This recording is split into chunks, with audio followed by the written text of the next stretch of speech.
Every day we see more tents under bridges, more families living out of cars. And while the problems seem insurmountable, the solutions are simpler than you think. We share the real stories and the real solutions of homelessness, what works, what doesn't, and how communities like ours can do better. I'm Baron King, and this is Give Me Shelter. This is Living Outside. This is my guest, Joe Brackett. Yeah, glad to be here. Thank you for having me.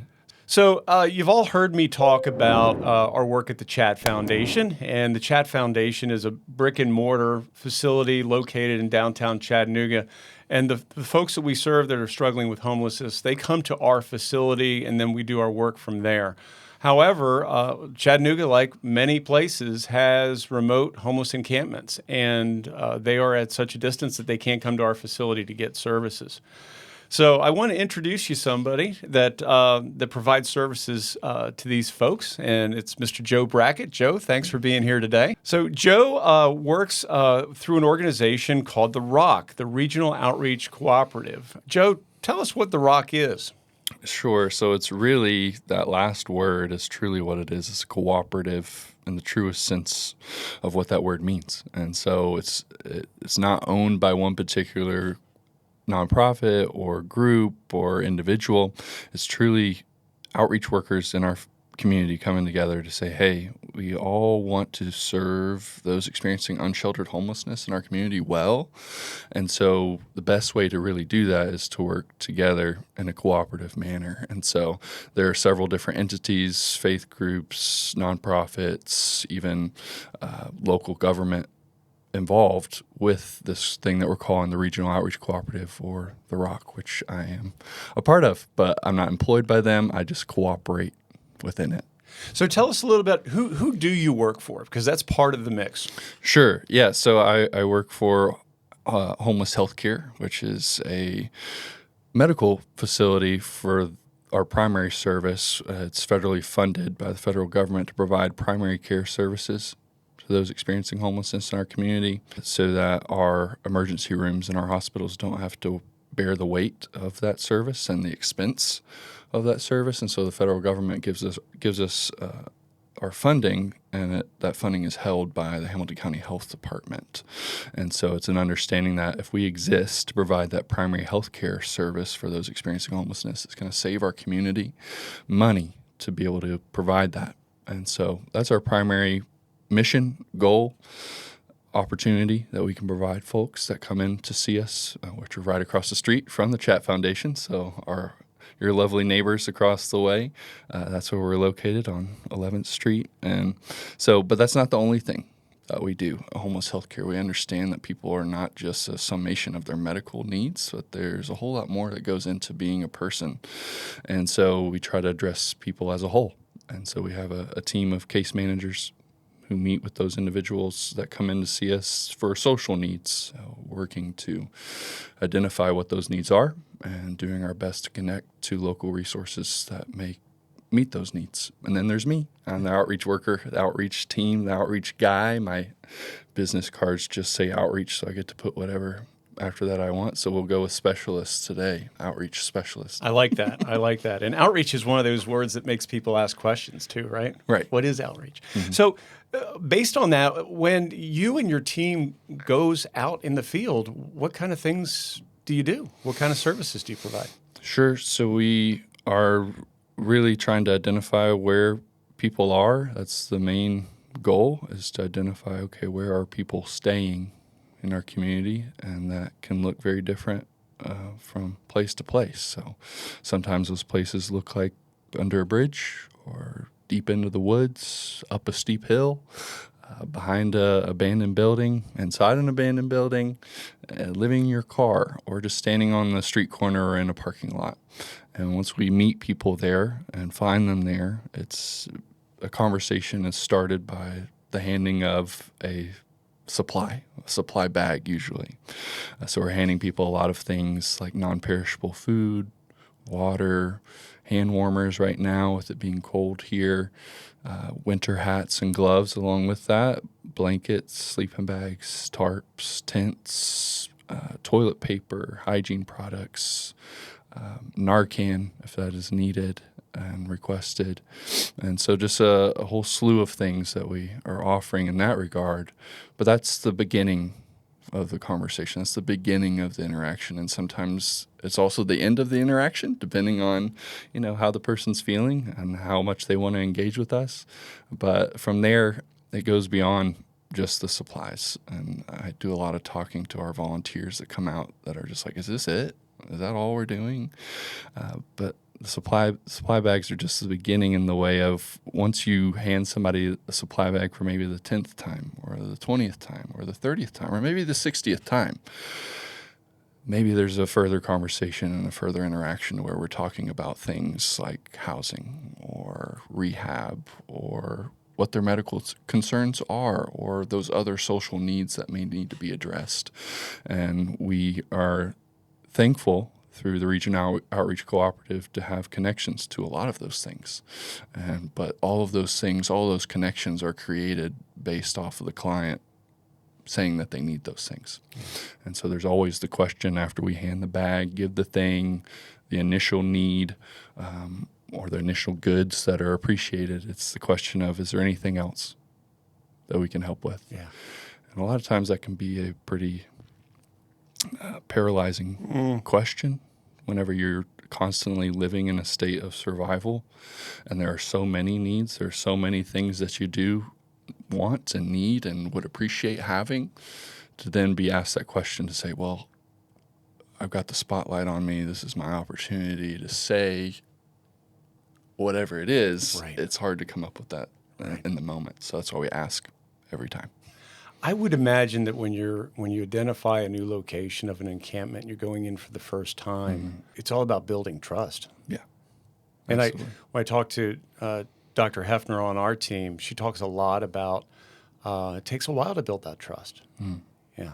Yeah, absolutely. It does. And it's interesting how I've been doing this for 10 years now, and to be able to see the fruit of that and the process of that and what that really requires. And I always give the example of a lady that I met back when I first started, didn't want anything to do with us. Yeah. No conversation, no supplies needed, no thank you, I'm okay, go away. But here we are 10 years later, and she is the person that calls me every day or every week, knowing that, hey, it's about to be the day of the week that you come and see me. Here are the things that I need. Wow. And very detailed, specific questions of a blue blanket, 2 rolls of toilet paper, as many hand warmers as you can supply. And we talk about all kinds of things now. And so that took years of getting to that point.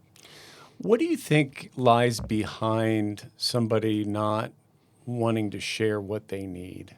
I think sometimes it is that lack of trust to, well, I don't want to open myself up to saying what it is that I need and being vulnerable in that way, because we all, I think, want to present ourselves as we're doing our best. Yeah. We're putting our best foot forward. Sure. We're doing okay. We don't need anything.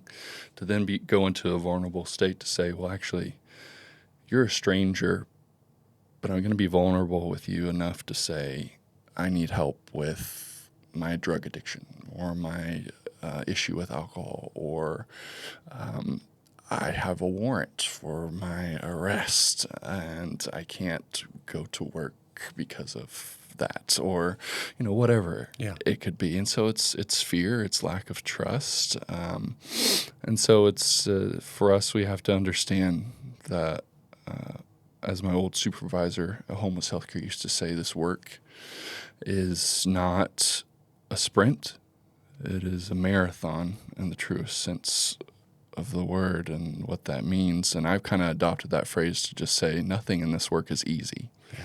Nothing at all is easy. And so we can't then just expect that, oh, I'm going to walk up on this person unexpected and say, hey, I'm here to help you. And that person has just been like, oh, yeah, sure, absolutely. Well, here's everything that you can help me with. It just doesn't work that way. Yeah. No, that's amazing.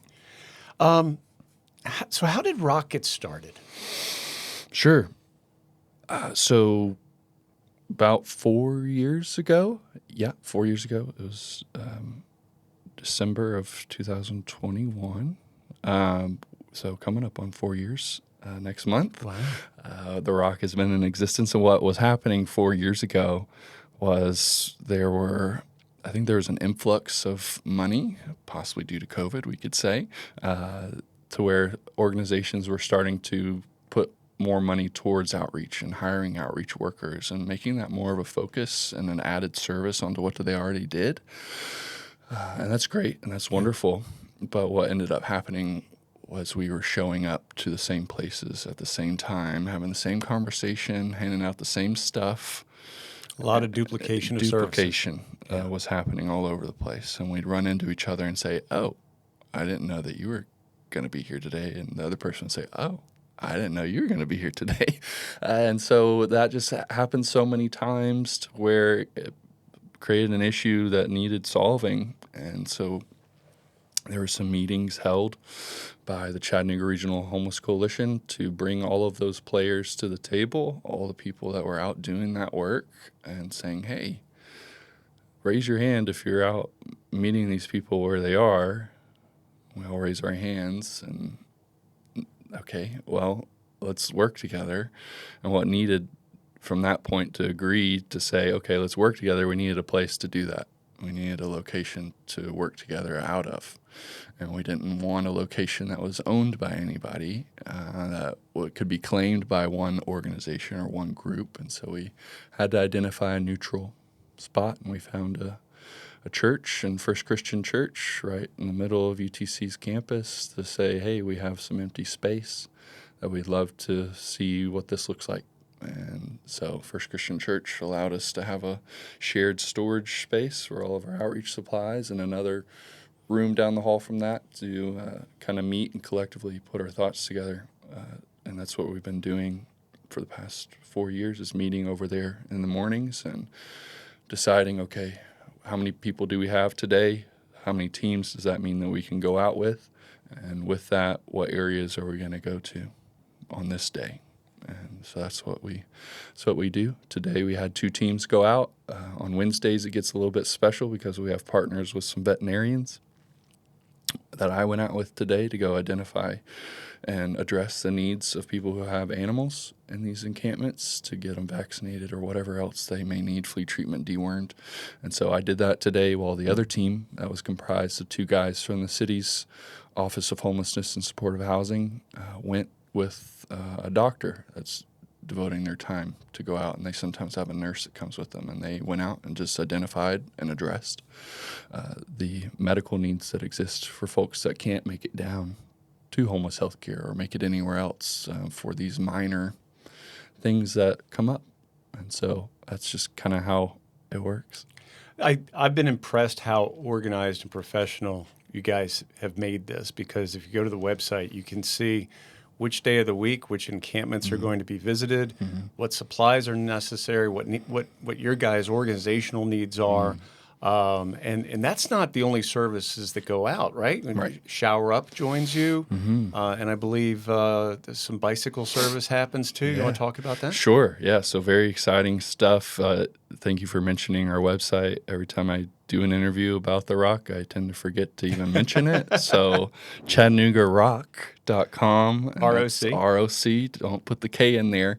ChattanoogaRoc.com. And you can see all of what Barron just said, which has over 35 plus community partners that work with us in some capacity. And so, yeah, Shower Up is a mobile shower unit that moves about town to these areas to folks who don't have access to showers. And we've kind of partnered with them in a heavy way over the past 2 years to establish these remote opportunities in these locations, these areas that we cover, to say, park here. This is central to the location that we're going to be in for the day doing our outreach. And we're going to encourage and even transport, if we need to, people over to access this so that people can get clean and feel welcomed and do all the wonderful things that Shower Up does. But but we've kind of used them as kind of a cornerstone to say this. We want that to get established and be consistent, and to be a needed thing that people are accessing on their own, and then we build from there. And so that's kind of what we did in these various areas, and we've got quite a few going now. But a lot of them, it's not just the showers that are showing up now. We've got White Oak Bicycle Co-op, who has a mobile bike repair truck showing up to repair people's bicycles while they're getting a shower. But also, we have our veterinarian partners for these areas that have a surplus and increase a large amount of dogs and cats in the area to show up as well and say, hey, bring your animals too. We'll get them taken care of while you're getting your bike repaired and taking a shower.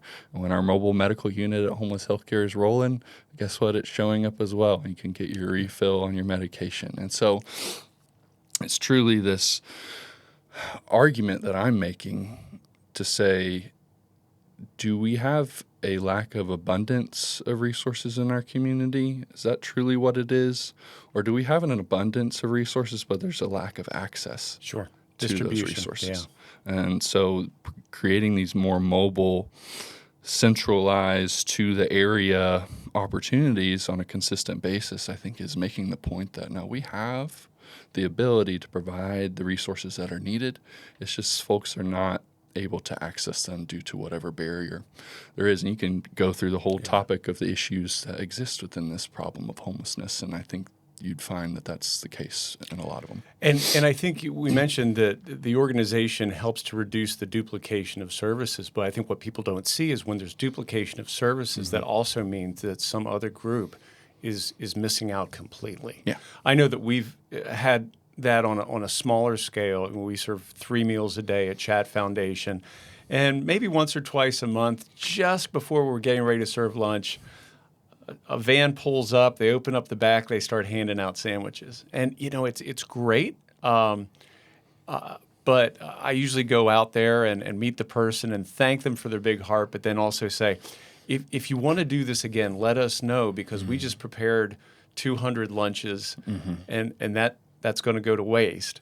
Or even better, I can put you in touch with some people that do outreach, because quite honestly, the people on 11th Street, their services are right there. They just have to go down the street. Yeah. For people at a distance, they could be in a food desert. It could be very, very difficult just to get those supplies. Absolutely. Joe, let me ask you, you have such a unique role, a unique job. How did you get involved in this? And I'm sure people have asked you that before. Yeah, it's a story that I've become pretty familiar with telling. And so it begins over half my life ago when I was 16 years old and being old enough to volunteer at the Chat Foundation, or what used to be known as the Chattanooga Community Kitchen. And I was asked by a lady at my church one Sunday if I would be willing to volunteer with a small group of people that served breakfast every first Sunday of the month at the community kitchen. And I'm just a person that has a hard time saying no to things in general. So I said yes, and didn't really know what I was saying yes to, but I was saying yes to something, an opportunity, an experience that would forever, I think, change the trajectory of my life, and ended up getting to the Chat Foundation, community kitchen. I always like, which one do I Use call them it? both. They're great names. I got there earlier than I ever thought I could at 16 years old, before the sun even came up, and was given the task of serving grits to 200 people that were existing and suffering and struggling to survive in the city that I had lived my entire life in. And I was given the job of grits because it's served in a ginormous metal cauldron that's about 4 feet deep. And I'm sitting down right now, but I am 6'6", and I've been that tall for a while. I was given the task of being able to actually reach the bottom of that grit cauldron. And so, but left that experience not knowing that people were going through what they were going through in the city that I was living comfortably in. And left that experience feeling a misplaced sense of joy and thinking, well, what is that emotion doing there, Yeah. given what I'd just done? Yeah. And wanted to explore that more. And so continued to say yes to the first Sunday of the month, and it turned into a more regular thing. And then it turned into, let's go on some mission trips to other cities like Atlanta and Philadelphia and Houston to work with those experiencing homelessness in those cities during these mission trips. And the passion and the different emotions that are involved in all of that grew. And got towards the end of my high school years and didn't know what I wanted to do going forward into college. And somebody finally just said, have you heard of social work? I said, I have not. What is that? And the person that was speaking to me about it really identified that, hey, the things that you've been doing for those experiencing homelessness that is a career that you can get paid to do instead of just volunteering. And I was like, oh, well, that sounds good. Sign me up for that. Yeah. And so I went through social work program at UTC, graduated with my bachelor's degree in 2015, but got hired on at the Samaritan Center out in Ottawa a month before I graduated, and got a good taste of what being a professional social worker looks like out there. And I'm grateful for the 9 months that I worked out there, but felt disconnected a bit from the population that I kind of aimed to serve with this degree. Position opened up at Volunteer Behavioral Health to do the PATH program, which is a program that aims to serve those experiencing severe, persistent mental illness with accessing mental health services through Volunteer Behavioral Health, but also trying to connect them with housing. Did that for 2 years, had a space there at Homeless Healthcare, an office space there. And then whenever their outreach guy left, I just moved down the hall, and I've been there for 8 years. So that's the story. That's a good story. So one of the misconceptions that is out there about people experiencing homelessness is the reason they're homeless is because they're lazy. I'd like to get your take on that. And what have you observed with your interactions from people in encampments? Yeah. So I've heard that from other folks. It just must be nice not to have any responsibility. That must be really freeing and wonderful to not have to worry about paying any bills or have any responsibilities of any kind. And I push back against that to say, well, there's a lot that goes into these situations of being on the streets without a roof over your head and having to face the elements that you have to deal with whenever it's raining or it's 100 degrees outside or it's 22 degrees outside. And you have to still eat, but yet there's no food. You have to drink, but yet there is no water to drink. And having heard from people over the years, the processes that they have to go through to get these things met. And I know the episode that you just did, the Maslow's hierarchy of needs, I mean, that's what it is. Yeah. And those things require effort and planning. And I had somebody recently explain to me that they take a huge, 5-gallon bucket, but they have to wait until it gets dark. And they can go to this one building because they can't go to it during the day or they'll get in trouble, but they go at night and they are able to fill up that bucket with water at night. And that's what they use for the next day or so. And they have to do that every night. And that's just getting water to drink. And then there's this expectation or this belief that people have, well, if they just were to get a job, then that would solve all their problems and they wouldn't be homeless anymore. That's what I do. I work and I pay my bills. Yeah.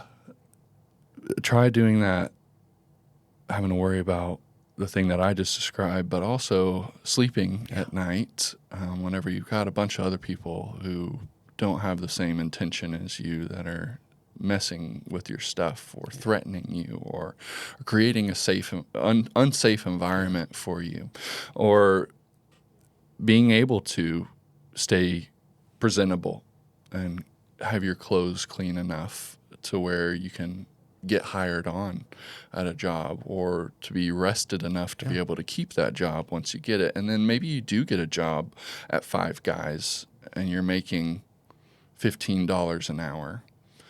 Not enough to get out of your situation of homelessness. No. It's not enough money in our current climate and our current situation that we have when it comes to housing to be able to afford anything.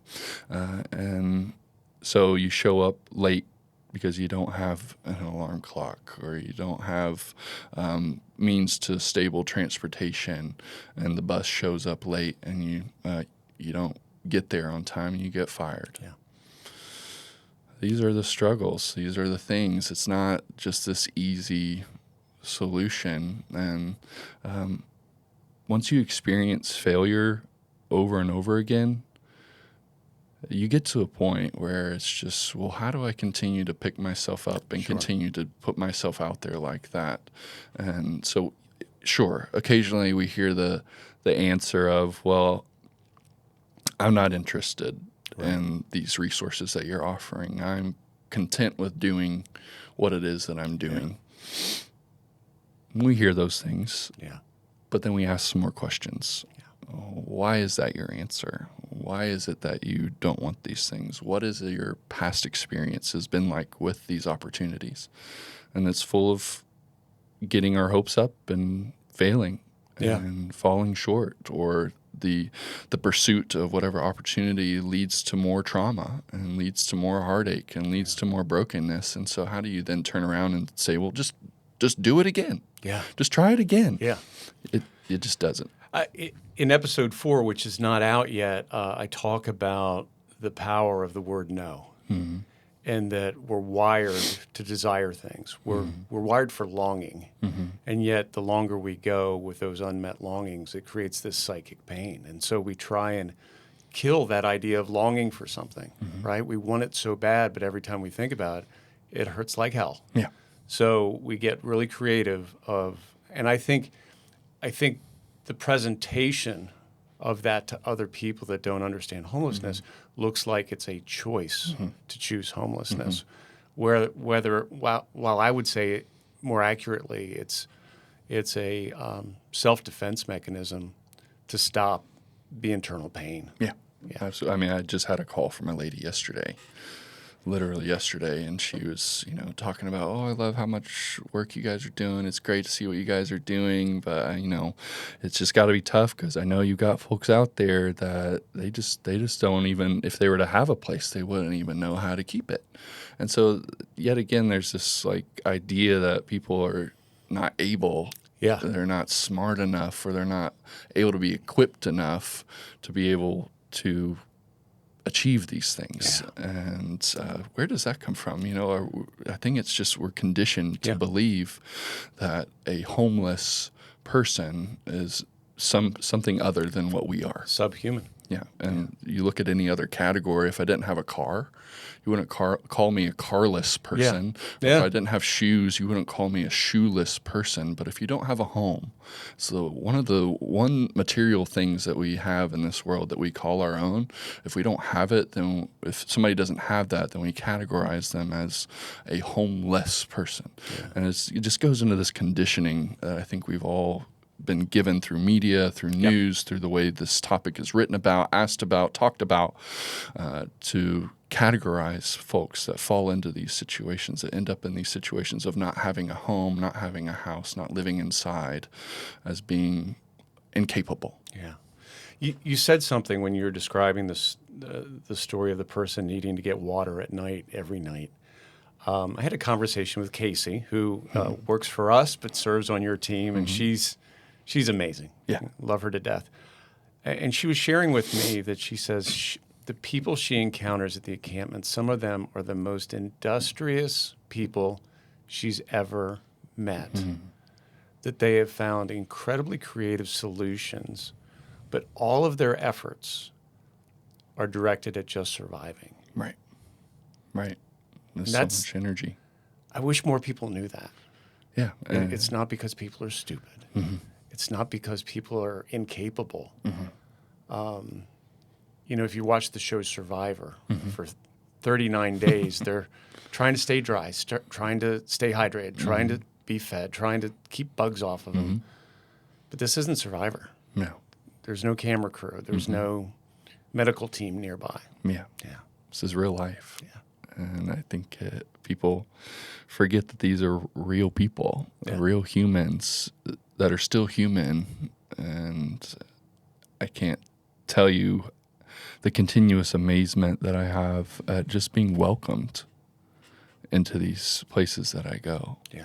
The amount of hospitality that exists in most all of these encampments that I go into, to say, oh, if we're talking for longer than 2 minutes, they're pulling up a chair and saying, here, have a seat. Or I had a box of muffins today that a local coffee shop, Be Caffeinated, gave me this morning, and I was going around offering to people. And you would think that the first person I offered it to would take all of them, right? Yeah. No, each person I met today only took one or two. Because they knew. Yeah. And so there's the community that exists with folks to be able to share what they have is just incredible. Yeah. I want to talk about another misconception that's out there. A lot of people attribute homelessness, the cause or the root of homelessness, to substance use. Yet statistically, people experiencing homelessness are only slightly more prone to substance use than the general public. We actually, you could make the argument that our nation has one of the highest use of substances as compared to other first world countries. What do you see? What do you observe when you're out of the encampments? Do you see it as a driving force, or do you see it something that's not all that different from what you see with housed individuals? Yeah, I think it's there, it's present, it exists, it's happening.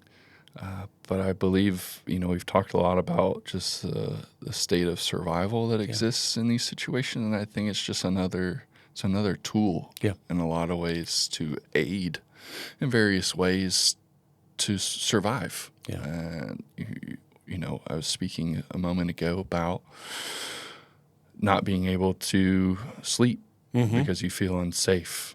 And a lot of people just choose not to go to sleep. They don't put effort into doing that. And so substances come in to aid in that process of, I'm not going to sleep because I can't feel safe doing that. So I need something that's going to keep me awake and keep me aware and keep me alert to be able to protect myself and what I have. And so that's an aspect of it. But also just the despair. We've spoken about the despair and the depression that can set in these situations. Escape that in a way through using substances. I can't say that if I were to be in some of these situations that I see people in, that I wouldn't do the same. And there's a real thing to, once people obtain housing or find themselves in an environment that's a bit more stable, that substances is not really a thing that they're doing that much of or at all. Or they find themselves in a place to say, hey, I think I'm able to seek help for this and to stop this. And we're seeing that with these mobile opportunities, these mobile service opportunities with Shower Up and these other things that are joining in with that. We're at the place now where the longest standing one of those is in Hickson, at Abba's house on Hickson Pike, every other Thursday. Been going strong for 2 years. They've been showing up every other Thursday from 10 to 1. Devout volunteers there doing that. It's happening tomorrow as we're recording this on a Wednesday. And what's happening there is people are feeling welcomed. They're feeling safe. They're not feeling hungry anymore because they've just eaten a delicious homemade lunch. They're clean. They're with people that they know care about them. And so now it's interesting to see those conversations are no longer about those things of, hey, I need more food. Hey, I need this. It's, hey, I think I'm ready. I think today's the day. I think this is the moment that I go get help to get off drugs, that I go into rehab. The real work comes forward in those moments because of the environment that's been created And so the substance use is a product of the environment in which people are finding themselves in.